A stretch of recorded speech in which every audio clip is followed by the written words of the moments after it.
The legends were real. The stories were wilder. And now it's time to talk about it. This is Wrestling Real Talk.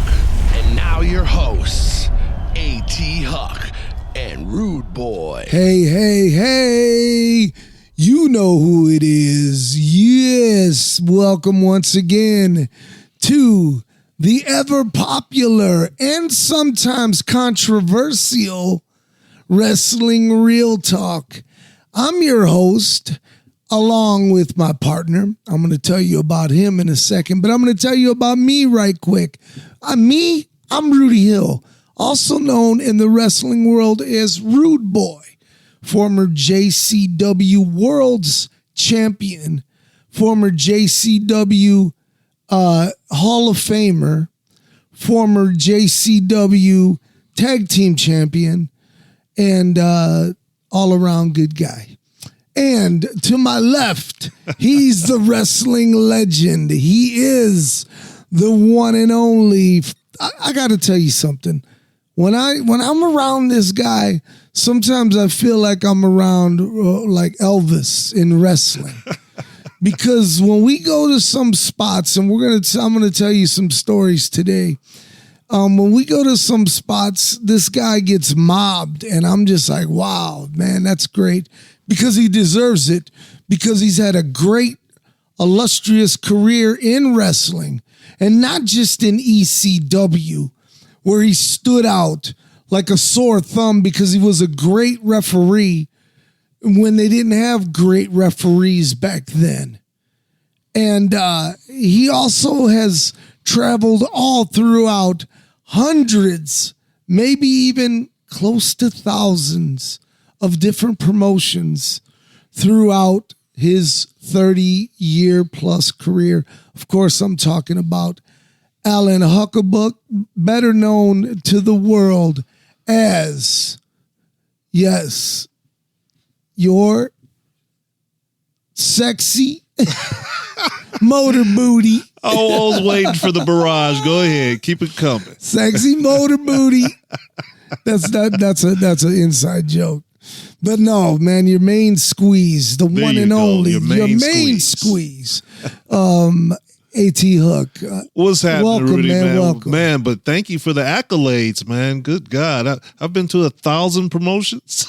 Hey, it feels like it. Right. But, some great experiences over the years, man. I wouldn't trade it for anything, man. I love the business, more than anything that I can think of. Right. I have had a lot of hobbies, but nothing that's touched me as deep as pro wrestling. To change my life. It's funny when you say that because it literally does change your life, especially when you're in the business, especially when we came into the business. Right. Because it wasn't just an open door. No, you had to earn your spot. You had to know somebody. You had to get in there and prove yourself. Right. Now you just rent a wrestling ring and rent a VFW hall and call yourself a wrestler. And that's bullshit. Yeah, and we know a lot of promotions that do that. Right. And that's straight up bullshit. I just automatically had a knack for the business. Yes. When I got in, Malcolm brought me in as well, like he did you. Yes. But right off the bat, I was, in the book, man. By the second show, and from then on, and when do you get in the business in your second show and you're calling matches and booking people and just right off the bat, like I've been doing it for years. Because Huck, you have a gift for that. That's why even some 30 years later plus, you're booking matches for international big time wrestling. Yeah. And because Malcolm seen that in you, that was your gift. That continues to be your gift. My gift that Malcolm seen was the gift of gab. The gift of gab, right? He was like, you got to be a manager, man. You got to be a manager. Oh, God, I wish I had that VHS tape. You with your suit on and the flag. You did a little dance on the ring apron. It was hilarious. Somebody out there might have it, but yeah, you know, those were the good old days at the Azteca Hall. And, you know, the other day, you and I, we did something that we dread doing, and we did it in the name of our brother who passed away on Mother's Day of this year. His name is Terry Brunk, but to you and the world, he is known as Sabu, and he was a great friend to both of us. We told stories all day at his, we went to his memorial in Lansing, Michigan on Saturday, myself and you. Yeah. And as we're going, the fans, Huck and I were just, reminiscing about Sabu and about his life and ups and downs and funny stories. And so we get to the memorial, and it's a standing room only. I mean, it literally is. It's packed out. And as it deserved to be. And, first thing, we walk in, and automatically, I start to feel like I'm having a panic attack. I did. I went into the bathroom. I put a little bit of, water on my face. But because it seemed like everybody from my past was right there in my face. Yeah. We saw a lot of people we haven't seen in many, many years. My goodness, Judge Dredd. Judge Dredd, he said something to me, and I didn't realize who he was. Said, "You remember me?" And me always being me. Said, "Yeah, brother," that. Right. So I had to ask, and then it was like, "Oh, that's Judge Dredd." Yeah, I felt bad about that because him and Samson, who was unrecognizable to me. Oh my goodness, they were my actual first match ever. Now, fans, Samson, we're talking about in the early 90s. Samson was like a pretty boy. He was like Samson. Yeah, he had blonde hair. He was built like, He looked like an Adonis. Yeah, big dude. Then he come out with like a fur Tarzan type gimmick. Yep, the Tarzan kind of, thing, right. And now when we seen him at Sabu's memorial, this dude looked like a straight up biker. Yeah, man. Like he pulled up in his pickup truck. Or a motorcycle. Oh my goodness, man! He had a ZZ Top beard, but it was all braided. Right. It was braided in two braids. How many tats did he have, man? He was covered. He was covered in tats, and I did not know that was Samson. I didn't either. I was like, man. But he didn't stick around that long in the business. No, he did. Just a couple years maybe. I think he started frustrated before we did. But he didn't stick around too long. He started, believe it or not, I do remember this because he tried getting me involved, and I was like, man, bro. Back then, I was young. I was, 19, 20. I was like, get the fuck out of here with that shit. He tried to get me to start selling Amway. Amway? Yes. Samson did? What the? Years ago. And before he was wrestling? Or no, while he was wrestling. While he was wrestling. Oh, okay. And I was like, man, I ain't getting involved in that shit, man. What the fuck? That's hilarious. I never knew that. Get out of here with that. But anyways, but it was good seeing him, and like you said, Judge Dredd, Irish Dredd. Mickey Doyle. Immediately, Mickey Doyle. Let me tell you guys something, man. Mickey Doyle is one of the greatest people I've ever met in my life, and I'm glad to know that he's a part of our lives, and he listens to Wrestling Real Talk. Shout out to you, Mick. You keep holding on and kicking ass, brother. I told him we were going to come over. Right. We are going to. And he said he was going to hit me up and let me know. Yeah, we're going to come over and hang out with them. And, look, I don't ever want to wait to the last moment and say, damn, I wish we would have done that. Right. Mickey's so funny, man. Come on. Right, exactly. Oh, man, his stories. Right. The stories he was telling me at the Sabu Memorial during dinner was so funny. And he wants to tell those stories. Exactly. And I love hearing them. Exactly. Love Mickey. He's a great guy. And Mickey has been in the hospital lately. He had a heart attack, and we just continue to keep him in our prayers because he's He's a brother. He's a brother. Some of my favorite matches ever refereeing with Mickey were with Mickey. Yes.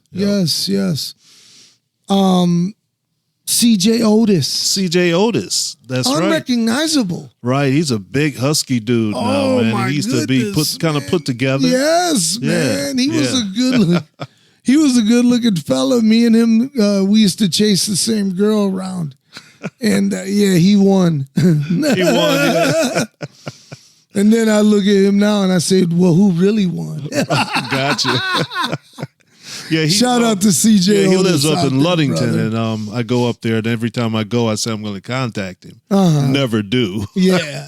So I'm going to try this time. Yeah, why hang out with CJ Otis a little bit, but also who was standing next to us at the table with us, Scott D'Amore. Scott D'Amore, man, Maple Leaf Wrestling. Yeah, Maple TNA. Leaf Wrestling is going down on Saturday, July the 5th.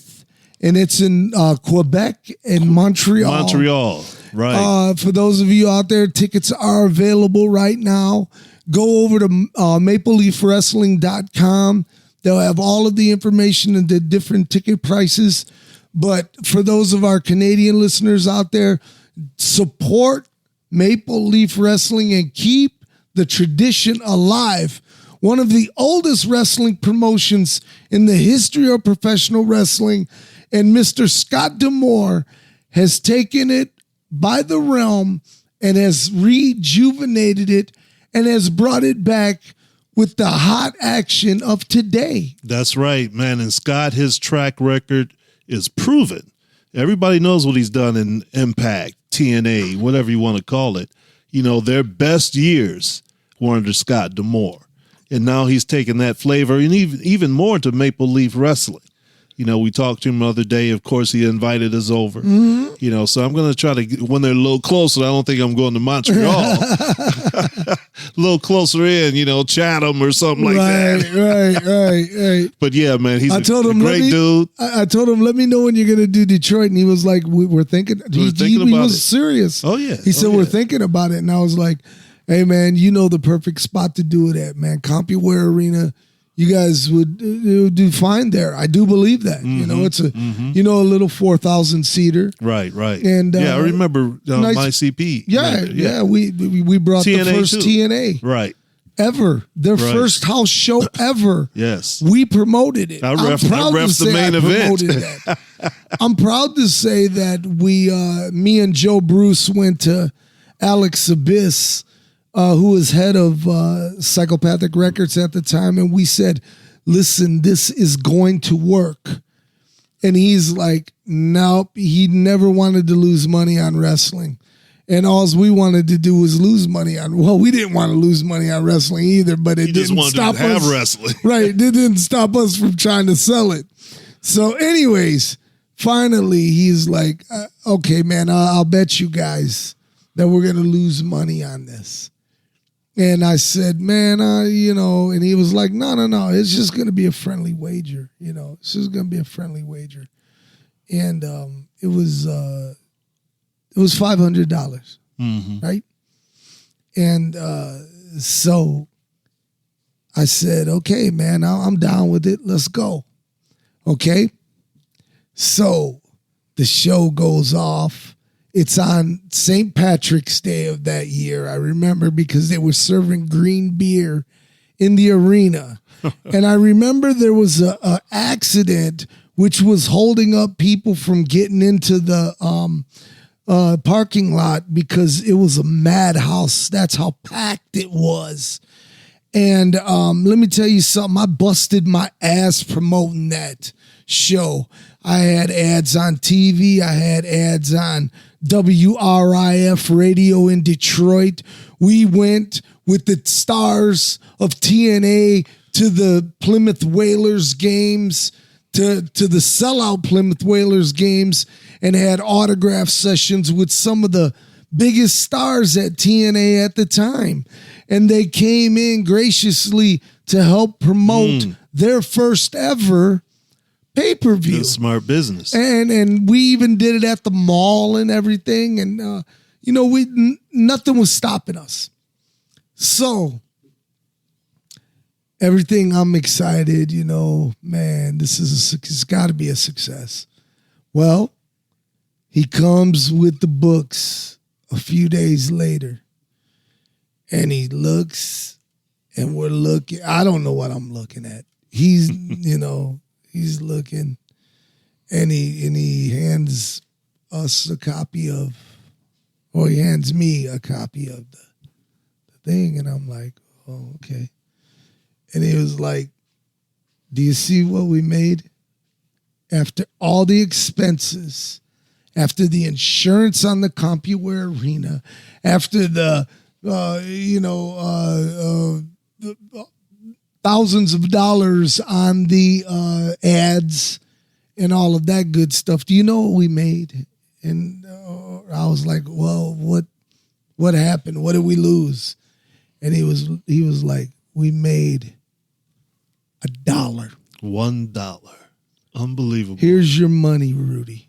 Unbelievable. By $1. Dude, me and Alex would always gamble. Him and I, we were like that, man. And I miss him, man. He was. But that's crazy. It was a lot of fun, man. A lot of fun. But anyways, so back to Sabu's memorial, and like I said, some of the most loving pictures I've ever seen.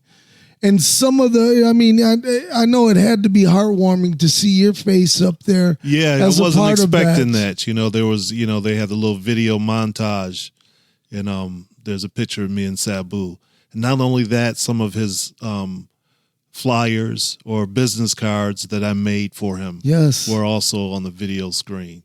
So that was like, wow, to see that stuff. Well, because you touched his life. Yeah, man, and obviously the family knew it. They knew, because exactly. Of all the people, I was like, whoa. Right, no doubt. That was pretty cool. Some great speeches, because they let people go up and talk. They even allowed fans to go up, which I thought was nice. They said anybody. But they asked you to go within a 2-minute realm, and let me tell you something. Some of those fans... Man, I was like, man, okay, sit your ass down. 10 minutes later. Right. Sit your ass down. You met him at an autograph session. Good. Right. Yeah, they didn't respect the time limit at all. No doubt. Well, neither did Sabu. if we're keeping it look real, at it like that. Every match I've ever booked with him, he never respected the time limit. That's for sure. But you did have some people go up there like Jimmy Jacobs. Yes, he was a standout. Yes, him, Brian Gorey. Brian Gorey, man, I looked at him, and I've known him since he was 17 years old, and I was so proud of his speech, man. He did a wonderful job. Yeah, he took time to come up with that. He did. It was clever, right, and it was heartfelt. And I do believe the family appreciated it. Running into Leonard Brand. Leonard, right? Leonard's man. He's responsible for so many photos. Yes, I mean historic photos. I have that we show. And are pictures from Leonard Brand. Yeah, and let me say this about Leonard. Leonard is a guy who he's a guy who really truly has a love for professional wrestling. That man lives and dies by professional wrestling. And it's because of guys like him that continue this great thing that we love so much. Yeah, he never lost his love for wrestling. He never did. He's been hurt by it. Still is a guy that wants to know the results from every show. Yes. So he can record it, so he can write it down. Yes. He's a historian. He really is. His photos, are historic pictures. They are. That they need to be displayed, really. I agree. They need to be displayed, or they even need to be contacted whenever he needs to be contacted. Yeah, whenever they're used. Whenever Dark Side needs pictures of blah blah blah. Man, why don't you go to this man who's a wrestling, like you said, historian, and someone that I truly respect, someone that I respect so much that this year we're bringing back the Hall of Fame, and that's going to go down in October at the IBW show in October. And our first inductee is going to be Leonard Brand. Oh, wow. Yes, That's awesome, man. Does he know that? He does know it. He does. I told him the other day, and oh man, I bet he probably cried. It was heartfelt, and he asked, could Nate Matson please induct? Mm-hmm. And I said, of course, of course. Yep. So that's something to look forward to, fans. And speaking of that, Nate Matson. Yes. Was at the table with Nate us. Nate was at that. Yeah, Nate's Sabu's, a great guy, man. I love Nate. He's a ring general. He truly is. Very underrated on the independent scene. People should talk more about, N8. No, 100%. All these years, he's one of the best. And then when he comes to your town to do a seminar or a training, go there. Learn from him. Mm-hmm. Learn from him. He's a guy who some of the greats, when they come to town, they only want to work with him. Exactly. Helped train Chris Sabin. Yes. Alex Shelley. Yes. Great trainer as opposed to just being a good wrestler, a great wrestler. A man of faith, a man, a proud husband, a man who respects wrestling to the fullest. Nate Matson, tip of the cap to you, brother. I'm glad you're my friend, man. I'm thankful. Speaking of friends, that I'm glad we had some weirdness once upon a time. Ooh. I'm going to tell you. Give me 1 second. Slow down, Tiger. Remember, I'm Mexican. I'm a little slower. Okay. You say so. Hey, no slowpoke Rodriguez. I was about to do it. Go ahead. Man, you can do it all you want. You're my brother, man. Shit. Yeah, I'm Chicano, man. I give you that thing, I'm Slowpoke Gonzalez. Come on, Rudy, let's go. I love you, A.T. Huck. But anyways, yes. So I had some weirdness once upon a time with Death Dealer Tommy Starr. Okay. Death Dealer, man. He's something else, man. He was there, and man, he was unrecognizable, But Tommy Starr, man, we go way back. So, man, but he was one of those crazy dudes, man. That sliced his arm open. So yeah, and I know it was something political. It was about Donald Trump or something. And this was during the first election with on Donald Facebook. Trump. Yes. And so I called him out on it. And so then I ran into him at like a Dairy Queen or something in Hamtramck, the Igloo place in Hamtramck. What? Burke's. Over on Conant? Or Kniff? You sure? The burger place. No, it's ice cream. Oh, okay. Anyways, across the street from Smalls. So and he gave me the cold shoulder there. Mm-hmm. Like and mean mugging the shit out of me. And I at the time I was with my family. And my ex-wife, she was like, who the hell is that mean mugging you like that? Yeah. And I'm like, that's a wrestler, Tommy Starr. And I said, don't pay attention. I don't know what the fuck his problem is, but he's probably ribbing me or something, So anyways, me and my family, we enjoyed our ice cream and shit. And he got in his car and drove off with his ice cream, never said no words to me. Man, ice cream brawls. Now, fast forward to Saturday. I do believe in the power of time and healing of time in time. And at our brother's memorial, Sabu, Death Dealer Tommy Starr came up and grabbed me and was like, Rudy, man. Gave you a big hug. He gave me a big hug, that. and he said, "I love you, man." And I said, "Tommy, man, I love you too, bro." And he said he's got some health issues, and I told him I'll keep him in my prayers and stuff. But, time heals all. Mm-hmm. And you know what, man? Fuck Donald Trump and fuck the Democrats and fuck them all. When it comes to, people that when they apologize to you, because he also apologized to me for some of the things that were said. So it was a total hatchet burial. Right. And you got to respect that. And I was happy to give him a hug. And it was good to let it go. That's good. It felt like a weight off of me. To hold on to stuff like that. It felt like a weight off of me because when I seen him, I was like, "Oh, you felt a certain way, right?" And after that, you felt so much better.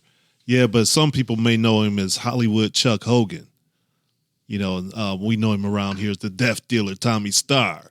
One of those brutal guys that would hang out with Kevin Sullivan and Necro Butcher.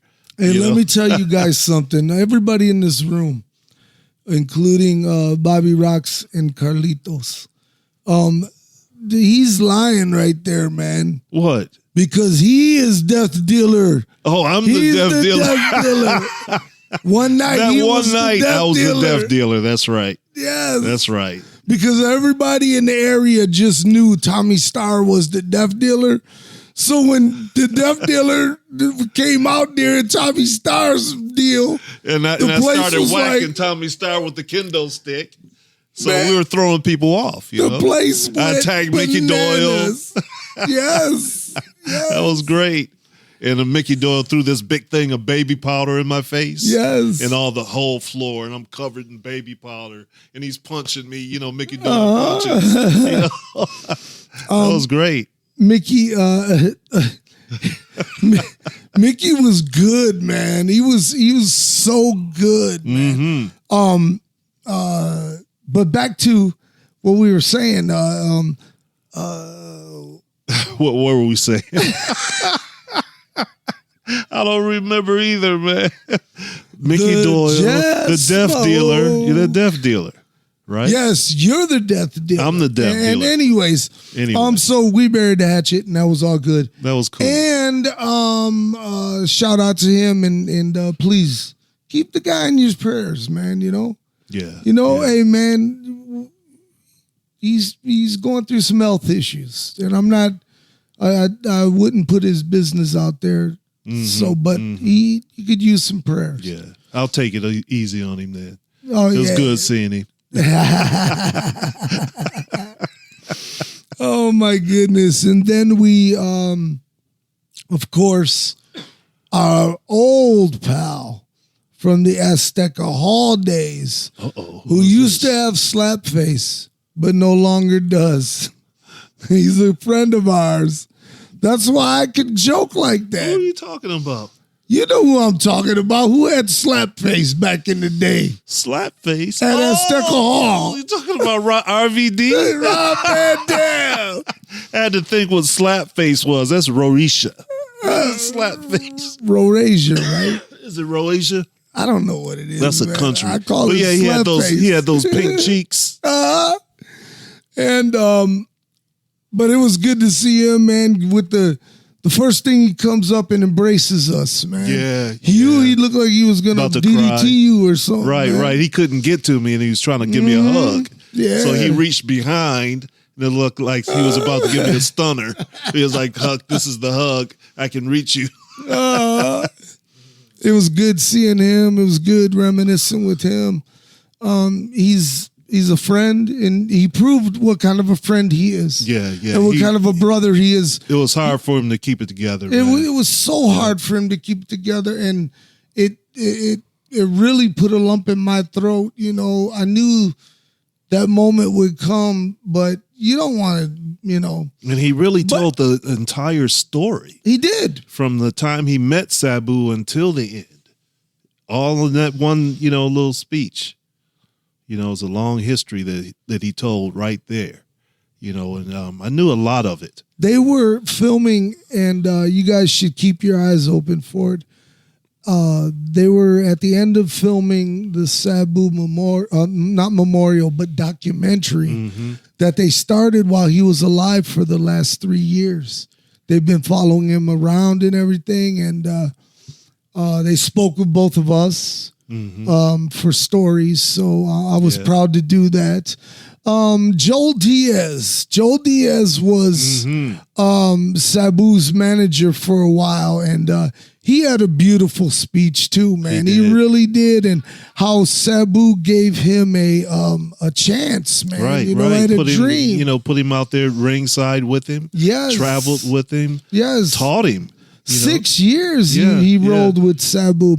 And by the way, his family owns a Mexican restaurant in Lansing. I wish I knew the damn name of it.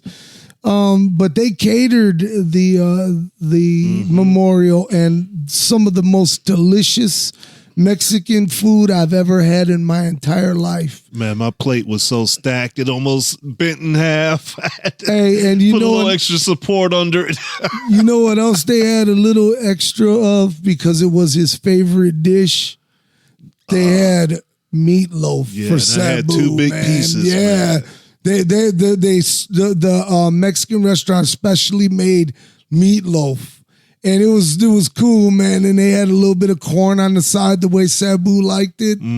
I got some of that. The food was good, man. It was very good. It was very good. It was very nice. And shout out to RVD who paid for it, and his lovely wife. Congratulations to them on their new twins that are coming. Shout out to Joey Janela, indie star. He was there in the flesh, sat right next to me. Yeah. We said about 3 words. Well, no, I asked him about a booking and stuff. But he was, Sabu's last match. It was his last match, and he told a nice story, and he told a story of it was not no phony baloney shit. Like, they were really concerned when Sabu was like, "Nah, I don't think I'm gonna do it." Like, what are you right talking in the ring, about? Right, Let's just have it a double DQ or something or whatever. Hey, it's a draw. We'll come back next year. Yeah, that's what was going on right in the middle of the ring when Sabu went to hug Joey Janela. Yeah, that's when Sabu, hey, let's just let's take it home. That's crazy. Joey said, man, no, we ain't doing that. We got to give these people their money's worth or whatever. And so he had that story to tell, and that was pretty cool. Nice, man. Every fan that was there, and there were a handful of fans. I'd say more than a handful, but Joey Janela, RVD, everybody obliged people for photos and handshakes. Right. No autographs or nothing like that. If you wanted to snap a selfie with Van Damme, he was so gracious to every single person that walked up to him. I watched him. And I thought, that's great, man, because, of course, for these fans, this is, a historic day. Right. And they're with one of Sabu's best friends. And by the way, I want to tell you guys this, everyone listening, I'm going to paraphrase what RVD told all of us in the room during that eulogy. And then I'm going to wrap up this portion of the memorial look back. He said Sabu knew he was going to die soon. And everyone around me in the room, I'm talking about me, I seen everyone looking like, what? What are you talking about, RVD? And he said Sabu was texting him days before his death saying, brother, we got to start hanging out more, man. We live 6 miles from each other and we don't even see each other. And man, time is so short, and it was as if he knew, he had an inkling that, something wasn't right, And while Van Damme is telling this story, he's emotional. He's very emotional. And he still has the text messages. And Sabu said, I just want you to know I love you. And Van Damme said, and I quote, we always said, hey, we love each other in front of each other, but he never texted me, I love you. Never. And he was like, and he said, I didn't think nothing of any of this. Now I look back in my text messages, and it's as if, he knew or had a feeling, something wasn't right. And it's a sad thing, man. It really sucked. But I'm glad I was there. I'm glad I got to see some old friends, some brothers. I mean, let me tell you something, man. No matter who's got beef with who has a problem with who talks shit about who, whatever, man, under that roof, for that couple hours, we were all brothers and sisters once again. Anybody had problems walking out of there with whoever, that's between them. But everyone kept it together for the love of Sabu. And I'm going to leave it at that. And I'm glad we got to go. I'm glad I got to roll with you, brother. I mean, I hate that we'd go to those, and I hate that, even when we went out to the Bugs funeral, that was terrible, man. Terrible. Right. It's always terrible seeing a brother or a sister go. Absolutely. Absolutely. Somebody that you getting a little choked up, somebody that meant so much to you, in your life. I would never have been in ECW without Sabu. Right. And that took my career on a totally different course. No, 1,000%. And did things that I never thought I was going to do. Right. Because of Sabu. Right. So, yeah, it meant something to me. Like I said, when I found out after you told me, I didn't leave the couch all day. Right. But the service, it was great. Like you said, seeing all those people that we remember from long ago, and his family, finally getting to see his family and hear them talk, was very special. And his nephews. And, yeah, man, it was good. Bye, Sabu. I love you, man. Love you, Sabu. But check this out. We're not leaving you with this Debbie Downer shit. We're not doing that. Right now, I'm going to tell you all about Throwdown Theatre. Make sure you go check out Throwdown Theatre, throwdowntheatre.com. We have all of your favorite, and I mean all of your favorite wrestling t-shirts, memorabilia, you name it, any of those old schoolers from your past, and even a few of the new schoolers are up on there as well. You go ahead and check it out. It's over there at throwdowntheatre.com. And while you're at it, make sure you check out Throwdown Theatre on YouTube. Content is being uploaded every single week. You will see content brand new every single week. And to all of those subscribers, we thank you. And the only thing that we ask is that you tell a friend if you enjoy what we're doing at Throwdown Theatre and right here at Wrestling Real Talk. It's real simple. Just tell your homies, hey, man, check this out.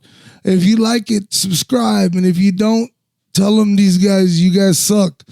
But at least leave a comment. When you leave your thumbs down, right? Anyways, we invite you to, if you want to debate us on anything, we're always available for that.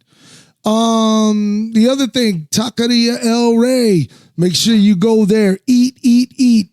Good chicken, good tacos, right there on Bagley in the heart of Southwest Detroit. Last thing I got to tell you, something very exciting. Yes, it's happening at Keyworth Stadium on Friday, July the 18th in Hamtramck, Michigan, as a part of the Detroit Football League national television taping or television appearance on ESPN. International Big Time Wrestling will be in the house. First match starts at 6 p.m. Make sure you are in the house early because 1, you want to get your spot, and 2, you want to get your spot at the wrestling ring because it's going down on Friday, July the 18th. And then, of course, the following night, July the 19th at the Batch Brewery in Corktown, Southwest Detroit, if you will, on Trumbull and Porter Batch Brewery, and International Big Time Wrestling presents Panic in Detroit, Saturday, July 19th, 7 p.m. Make sure you check out Batch Brewery and check us out with the QR codes and all that stuff to get your tickets for Saturday, July the 19th. Now, I want to say goodnight. I want to say goodbye. I want to say see you when I see you. I want to say, hey, don't be sad. Be happy. Be happy. People, be happy. This is a good time to be happy, even when it's the worst of times. It's still the best of times. When you feel like you're going to slide off of that rope, tie a knot and keep hanging. Keep remembering that it ain't nobody bad like you.